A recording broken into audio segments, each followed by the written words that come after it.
Okay. तुमच्याकडे एक विनंती घेऊन आलो. 7 मे रोजी एक कार्यक्रम आहे, काय माहिती का? मतदान आहे.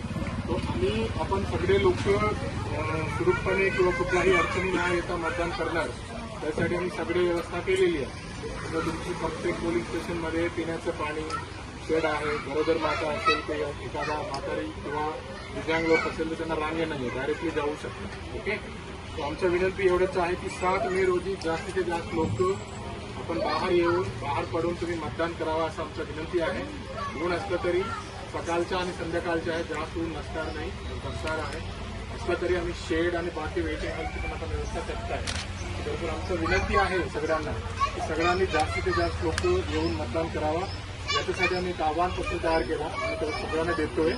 इथे एक स्कॅन आहे, ती स्कॅन तुम्ही केलं ना तर तुमचं नाव मतदार यादीमध्ये कुठं आहे तुम्हाला कळतं. ते नसलं तरी ते 1950 नंबर आहे, ते नंबर तुम्ही डायल केलं तर तरी पण तुम्हाला येतो. ठीक आहे. आमच्या विनंती आहे की सगळ्यांनी 7 मे रोजी सुट्टी आहे, परंतु सुट्टीच्या दिवशी आपली जी जबाबदारी आहे, आपल्याला लोकशाहीमध्ये आपण नागरिक आहे या नात्याने जास्तीत जास्त लोक येऊन तुम्ही मतदान करा. ओके. ही तुमची आव्हान करतात. या तुमच्या लोकांना पण सांगा. ठीक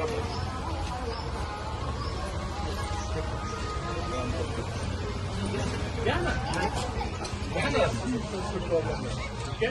चलो, धन्यवाद.